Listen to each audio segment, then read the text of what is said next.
Chapter 2. The final decision depended on him.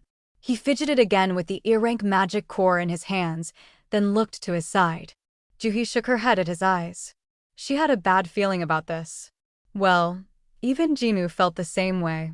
Under any other circumstance, he would not have dared to jump into danger. After all, he lacked the skills and courage to do so. But Jin-woo had a little sister who was preparing for college. I don't have anything saved up for that. He was 24 years old, but he had to give up on college due to their poverty. He didn't want that poverty to hinder his sister's life as well. Their lives were counting on every penny that came and went. Mr. Park wasn't the only one who needed money. Jin-woo raised his hand. I'll also go.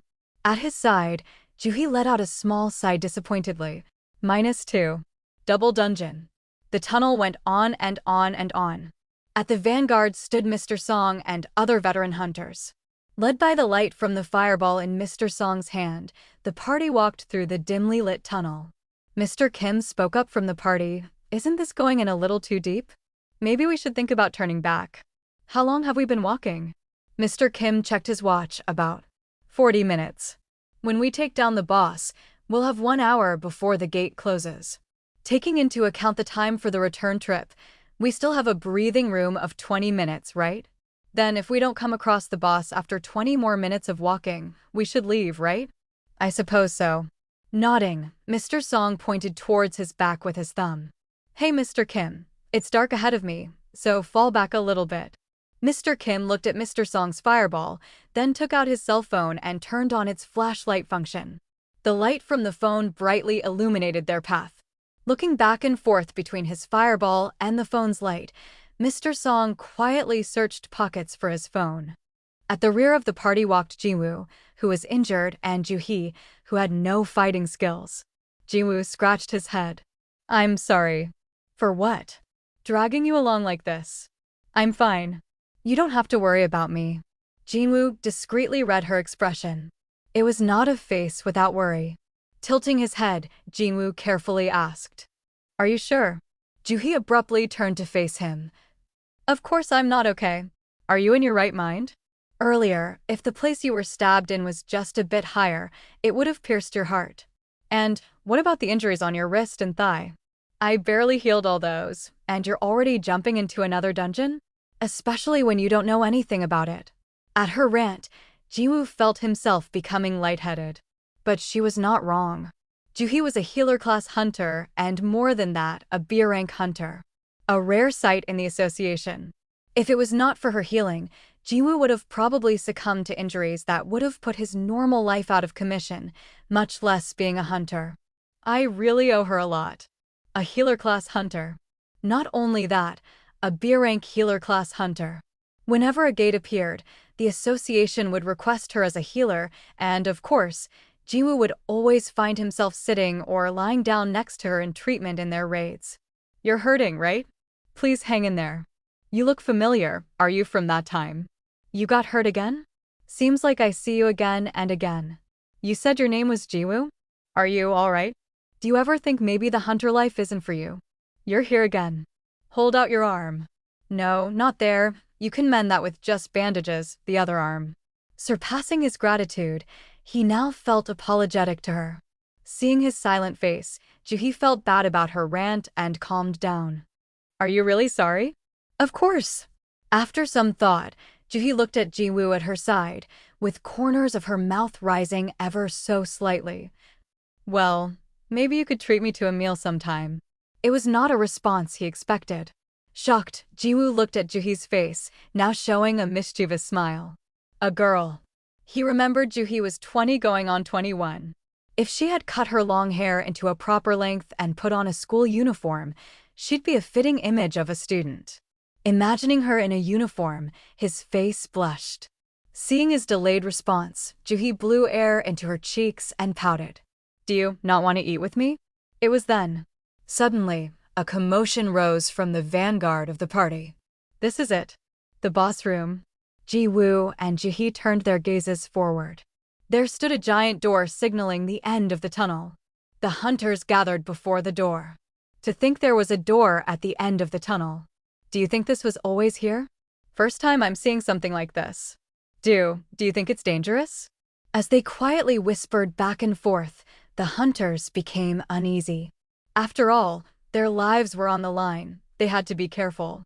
But too much care may impede progress, Mr. Song thought. So you guys want to turn back after all that? To go back empty-handed? He placed his hand on the door. You're free to go back. I'll go alone. Mr. Song was a C-rank hunter with 10 years of experience. If it wasn't for the fact that he was past 60 years old, he could have probably raided under a large guild. So when such a veteran hunter spoke with confidence, the uneasiness of the other hunters slowly disappeared. Now that I think about it, one of the hunters spoke of a rumor regarding double dungeons. I heard that double dungeons have some crazy treasures. Yeah, I heard some mid-level guild once found a double dungeon and shot straight to a large guild status. And wherever magic beasts may appear in a dungeon, they should all be the same level generally. And so the hunters thought, what if this double dungeon contained a phenomenal treasure? And what if the magic beasts beyond this door were the same level as before? Can't let that old man take all the treasures by himself. And of course. Forget just postnatal, I could probably pay for a big private school, pay for the mortgage. And just like that, the hunters' understandings became one. Even Jin-woo renewed his determination. I can't just return with a E-rank magic core. At the very least, a D-rank, no, just even one more E-rank is good enough. It didn't have to be a magic beast either. If we find treasure beyond that door. It was a standard agreement that any treasures or artifacts found in a dungeon would be divided evenly amongst party members. This was different than the case where magic core from magic beasts would only go to the members who helped take a target down. If I can score big right here, I can rest easy for a bit.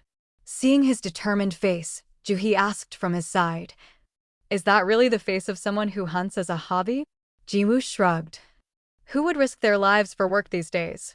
But for a hobby, that's another story. What? As Joo-hee put on an incredulous expression on her face, Mr. Song started pushing the door open. Creak. Through some unknown mechanism, the giant door opened easily as the 60-year-old man pushed. Bang. The wide-open door revealed a large interior, and the hunters entered pushing past each other. We should go too. Not wanting to fall behind, Jin-woo took Joo-hee's wrist and went forward. With redness creeping onto her face, Joo-hee followed him. As the hunters' first steps fell onto the ground, the numerous torches that filled the walls of the area lit up, brightly illuminating the interior. The light went on. First time I'm seeing that. Something's different. The hunters surveilled their surroundings. It felt like the interior of a large temple. Like an ominous temple that would be hidden away deep underground. The floors, the walls, and even the ceiling was covered in moss. Some hunters shuddered and noted. Something feels wrong. Doesn't it feel like we're being watched? The more fearful hunters fell to the rear, while the stronger hunters headed deeper into the room. TSK, don't say such things. Let's just finish up here and go back. The interior was incredibly large. A wide area in a dome shape. It was comparable to multiple Olympic fields being put together. No, perhaps bigger. At the same time, it paradoxically felt cramped. The reason was simple. That thing. That's not the boss, is it? At the end of the room, something whose size surpassed reason and logic sat upon a grand and enormous seat. It could only be described as a massive statue of God 1. My God 2. Whoa. They could not help but be amazed. Jin-woo himself compared the statue's size to America's Statue of Liberty 3. If the Statue of Liberty sat down, it would probably look like that. Although the Statue of Liberty is female, and this one was clearly male. No, this thing's bigger. The hunters gathered before the statue could not help but gulp repeatedly.